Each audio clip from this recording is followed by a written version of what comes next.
parte da definição de valor proposta por Michael Porter, é sempre bom recordá-la, e adaptando-a livremente, vamos ver como, partindo de algo que podemos ver como custos, os testes ao Covid-19, criamos valor na área da investigação. Começo por dizer que, em resposta a uma solicitação da ACSS, reportámos em 2020 o número de testes Covid-19 realizados pelo SHUC aos seus profissionais de saúde e também aos utentes, embora a motivação fosse principalmente reportar os testes feitos internamente aos profissionais de saúde, e continuamos esse reporte em 2021. Indicando aqui, como o que estão a ver é o custo médio por teste. Isto são dados de 2020, em que reportámos quase 2,5 milhões de euros em testes, mas isto no total do SHUC a utentes e a profissionais. Como veem, o número de profissionais foi perto dos 150 mil euros. Sendo que os profissionais testados em 2020, por nós, eram ainda apenas uma pequena percentagem, cerca de 5% do total dos testes que realizamos. Em 2021, tanto o número de testes como os custos aumentaram muito. Os custos totais com testes Covid-19 no SHUC a doentes e a profissionais aumentaram quase 70%, pois foi um ano inteiro de pandemia, e o número de testes a profissionais aumentou quase 700%. Entretanto, e passando a algo que é informação real que obtivemos com o Serviço de Aprovisionamento, obtivemos esta informação que tem o total de custos com encomendas de reagentes, de testes e zaragatoas para o Covid-19 e que confirma que os custos médios que eu indiquei nos quadros anteriores, na altura ainda não tínhamos fechado as contas, mas eles estavam próximos dos custos reais e são, como podem ver, muito elevados. Resumindo, os dados dos mapas anteriores, os testes aos profissionais passaram de pouco mais de 5% do total para mais de 20% do total de 2020 para 2021, embora a maior parte tenha sido devida a motivos de doença dos profissionais que o Serviço de Saúde Ocupacional acompanhou.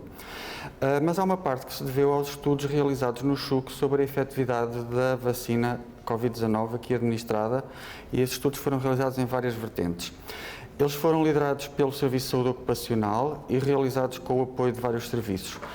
dos quais destaca o Serviço de Patologia Clínica, com vários dos seus laboratórios e dos seus profissionais, e também o Serviço de Gestão de Doentes. Eles envolveram uma enorme logística, como podem imaginar, para as colheitas a um número muito elevado de profissionais, como irão ver, e contaram muito com a disponibilidade desses profissionais para serem testados vezes e vezes seguidas. Temos, no entanto, dados que neste momento será de todo o interesse apresentar e por isso vou passar a palavra à doutora Isabel Antunes, a diretora do Serviço de Saúde Ocupacional, e que vai apresentar os resultados dos estudos a que me referi.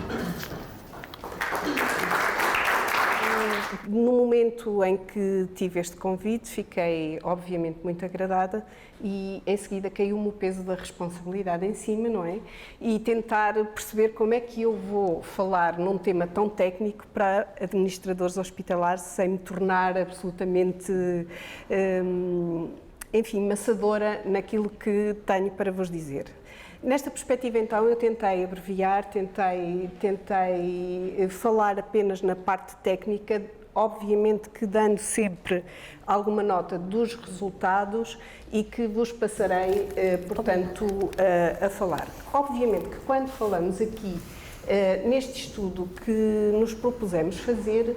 ele vem enquadrar-se no total das, como imaginam, foi particularmente difícil, porque tínhamos dois contextos, era o contexto da pandemia, o contexto da nossa obrigação de serviço de saúde ocupacional, que teria que manter ou deveria ter mantido sempre as suas atividades habituais e que pouco tempo, dado o grupo que constitui este serviço, nos daria para, portanto, nos dedicarmos na totalidade àquilo que acabámos por ter que fazer durante este período que foi a pandemia Covid. Então, portanto, para além de tudo aquilo da atividade assistencial que tivemos que tomar a iniciativa de continuar a efetivar durante este período da pandemia, acabou por nos trazer ainda um acréscimo de responsabilidade e de trabalho, esta vertente da vacinação para a Covid-19 e que a enfermeira Áurea seguramente connosco tantas vezes partilhou estas nossas dúvidas, responsabilidades, stresses e não sei que chamar mais. Como todos podem imaginar, portanto, isto começou na altura em que foi efetivamente declarada a pandemia a nível mundial. Isto aconteceu em março de 2020, que foi a altura em que cerca de 114 países já estavam atingidos com este número de casos portanto, conhecidos. Nós tivemos no nosso hospital o primeiro caso de suspeição de infecção, que depois se veio a confirmar, em profissionais de saúde no dia 14 de março de 2020. Desde então, isto foi um crescendo de casos, um crescendo de responsabilidades a todos os níveis e acabámos por nos confrontar de imediato com esta necessidade de fazer a vacinação que se deu início numa época particularmente difícil, não é? Coincidente entre o Natal e a Páscoa.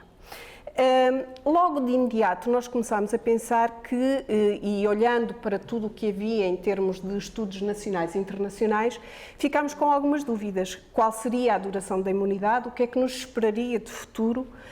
E começou a germinar em nós esta ideia de conseguirmos tentar perceber como é que a vacina funcionava, nomeadamente nos profissionais de saúde do nosso hospital, que era a quem nós tínhamos efetivamente que administrar esta vacina. Confrontámos ainda com outra dificuldade, é que a meio do processo nós verificámos que íamos ter mais do que um tipo de vacinas, que poderia eventualmente até trazer aqui algum viés na resposta imunitária dos nossos profissionais e, desta forma, complicar ainda mais este nosso conhecimento relativamente a esta matéria. E já não falo na dimensão do nosso hospital, que à data no final de 2021, portanto, tinha a módica quantia de cerca de 9.000 profissionais distribuídos por todas estas categorias profissionais, com todos os condicionalismos, características que todos têm, as dificuldades e dúvidas, isto tudo no meio de uma fase pandémica em que tínhamos múltiplos profissionais com diagnóstico de Covid. Portanto, teve início, de facto, este processo de vacinação por várias fases. A primeira fase, que foi esta que eu vos falei, onde foram inoculados 8.118 profissionais. Houve aqui, desde logo, a necessidade de uma logística importante em termos de envolvência de outros profissionais, e estou a olhar aqui para a assistência e a reconhecer alguns que tanto me aturaram nas dúvidas que, entretanto, eu tive e que todos nós acabámos por ter e nas dificuldades em gerir todo este processo. Eu não sei se têm ideia, mas para cada uma destas situações e nas diferentes fases, nós tínhamos a necessidade de tentar perceber se todos aqueles profissionais tinham condições ou não para ser vacinados. E, portanto, nós tivemos que fazer um trabalho de base anterior para que nada falhasse, até na perspectiva de não podermos, não corrermos o risco de vacinar, portanto, profissionais que tinham contraindicação para tal. Tive o envolvimento de todos os do meu serviço, particularmente de um colega que está aqui e que esteve connosco do início ao fim e que, de facto, a quem todos nós tivemos aliás, todo o serviço acabou por ter esta envolvência e esta necessidade de estar permanentemente, portanto, ocupado com esta situação. Para além disto, tínhamos que continuar a fazer a avaliação dos profissionais com Covid. Depois, vocês veem que estas fases começaram a ter uma diminuição de número de profissionais inoculados. Isto tem, obviamente que não tem como explicação o facto das pessoas terem uma menor adesão à vacina, mas sim porque houve uma série de intercorrências pelo meio, desde profissionais que fazem a primeira dose e que depois acabam por se infectar, profissionais que não podem ir naquela altura e acabam por ir noutra data. data e, portanto, eu coloco ali depois as várias fases que são as repescagens, aquilo que eu chamo das repescagens dos profissionais que nós fomos fazendo ao longo do tempo e que nos permitiram então fazer esta cobertura quase total e que foi, digo eu, um sucesso, não acham, relativamente, portanto, a este processo. Obviamente, quando nós falamos, portanto, nesta vacinação e à semelhança daquilo que eu já fui dizendo, nós começámos a pensar que seria super interessante pensarmos fazer a avaliação da resposta imunitária dos nossos profissionais. Tínhamos aqui um grupo imenso que nos poderia dar algum conhecimento científico e que seria, de facto, muito interessante conseguirmos fazer esta avaliação. A primeira coisa que pensámos fazer foi fazer esta avaliação dos anticorpos para monitorização da doença, que um dos colegas do serviço também, que está ali presente, assumiu essa responsabilidade, mas depois, quando chega, portanto, a vacina, acabamos também por pensar nesta hipótese de fazermos a avaliação da resposta à vacina, que seria muito importante. Dado o número imenso que tínhamos, e portanto, peço desculpa, voltando atrás, portanto, existia uma panóplia de marcadores serológicos que poderiam estar envolvidos, não vou amassar-vos com isto, porque de facto é um assunto demasiado técnico para vos estar a falar. De qualquer forma, iríamos então pensar que fazer. E começámos, de facto, a imaginar como é que nós poderíamos monitorizar esta resposta de anticorpos. E se isso fosse possível, até quando é que nós poderíamos fazê-lo? Tentámos seguir exemplos internacionais existentes, verificámos que não era seguro nenhum deles, eles estavam na fase de conhecimento que nós tínhamos também, nomeadamente à procura de aquilo que poderiam encontrar, sem certezas absolutas de nada. Então, nós tentámos isto em conjunto e eu quero destacar aqui o papel do Serviço de Patologia Clínica, que foi, de facto, incansável, ou seja, eu não sei quem apoiou quem, apoiámos-nos uns aos outros, não sei de quem foi a iniciativa, na verdade acabou por ser conjunta,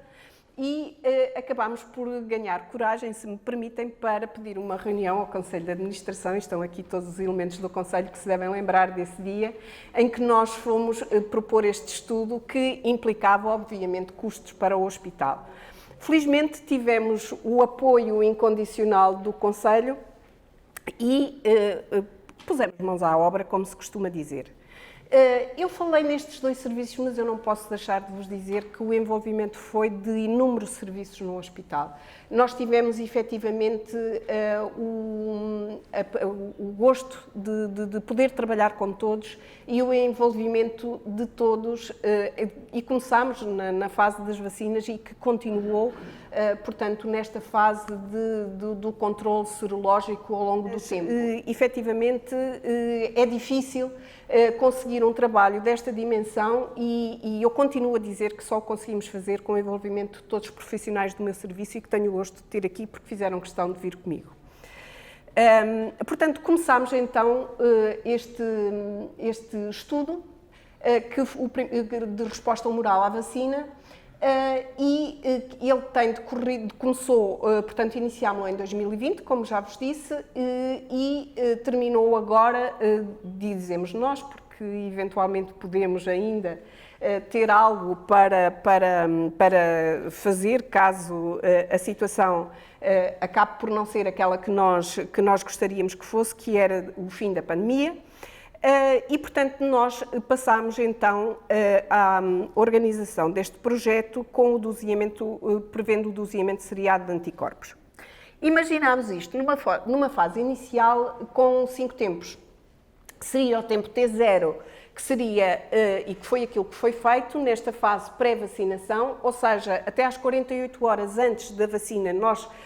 convidámos os nossos profissionais a fazerem esta primeira colheita de serologias. Depois, um tempo que nós fomos chamando e intitulando de tempos para nos conseguir orientar, que foi o tempo 1, que foi feito 2 semanas após as 2 doses, o tempo 2, 3 meses após, os 6 meses após seria o tempo 3. Imaginámos o tempo 4 ao ano. que acabou por não ser efetivamente feito deste modo, porque entretanto vem o booster da vacinação, vem a dose suplementar e então não faria sentido nós estarmos a fazer ao ano e fizemos então aos 10 meses, ou seja, as tais 48 horas novamente antes de, portanto, revacinar os nossos profissionais e acabámos depois por acrescentar um tempo 5, que são as tais 3 semanas após o booster. Eu não vou amassar-vos com os resultados parcelares de tudo isto, apenas vos queria dizer, só para vocês terem uma ideia, que a páginas tantas, eles eram tantos e as serologias estavam tão dispersas por todos os dias da semana que nós sentimos-nos na obrigação de fazer uns quadros com os tempos, chamar nomes a cada uma das fases, porque era particularmente complicado nós conseguirmos perceber quando é que alguém tinha que fazer as serologias. Portanto, no fundo, isto acabou por ser um desafio imenso para nós. Gostava de vos dizer que houve uma adesão acima daquilo que nós esperávamos relativamente, portanto, aos nossos profissionais. De início houve a possibilidade, tivemos que excluir todos aquilo que poderia ser um viés na resposta à vacina e, portanto, ficaram entre aqueles que aceitaram participar no estudo e que,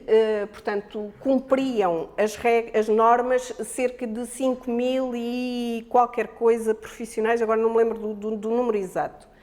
No entanto, quando nós começamos este estudo, verificamos que alguns deles não tinham condições porque já tinham imunoglobulinas mais elevadas antes do início da vacinação, o que nos mostrava que eventualmente poderia ter havido aqui um contacto já prévio e, portanto, acabámos por excluí-los e ficámos com 4.390 qualquer coisa, não é, Ricardo? Que depois, entretanto, fomos perdendo pelo tempo e por estes condicionantes que eu acabei de vos dizer e efetivamente que cumpriram rigorosamente tudo até ao final, ficámos com 4.100 e, vamos ver, 120 e qualquer coisa. 4.168, peço desculpa. Este foi o nosso N final. Eu não vou amassar-vos com os resultados, até porque, se vocês tiverem curiosidade, nós conseguimos, e isto é uma honra, penso eu, para nós e para o hospital, divulgá-los, quer em termos de congressos nacionais, inclusivamente internacionais,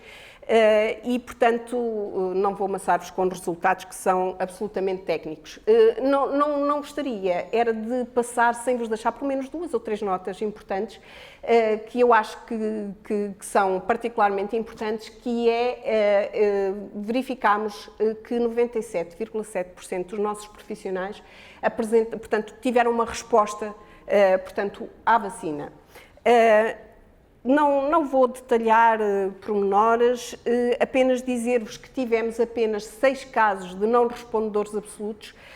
Fomos procurar ver o porquê e chegámos à conclusão de que, de facto, esta ausência de resposta tinha uma explicação científica e, portanto, as pessoas tinham patologias ou faziam tratamentos de imunossupressão que estavam na gênese, portanto, desta não resposta, se assim lhe posso chamar. Só por curiosidade, para vocês, dizer-vos que, efetivamente, as mulheres são o futuro, não é? Nós respondemos mais. Infelizmente, quer dizer,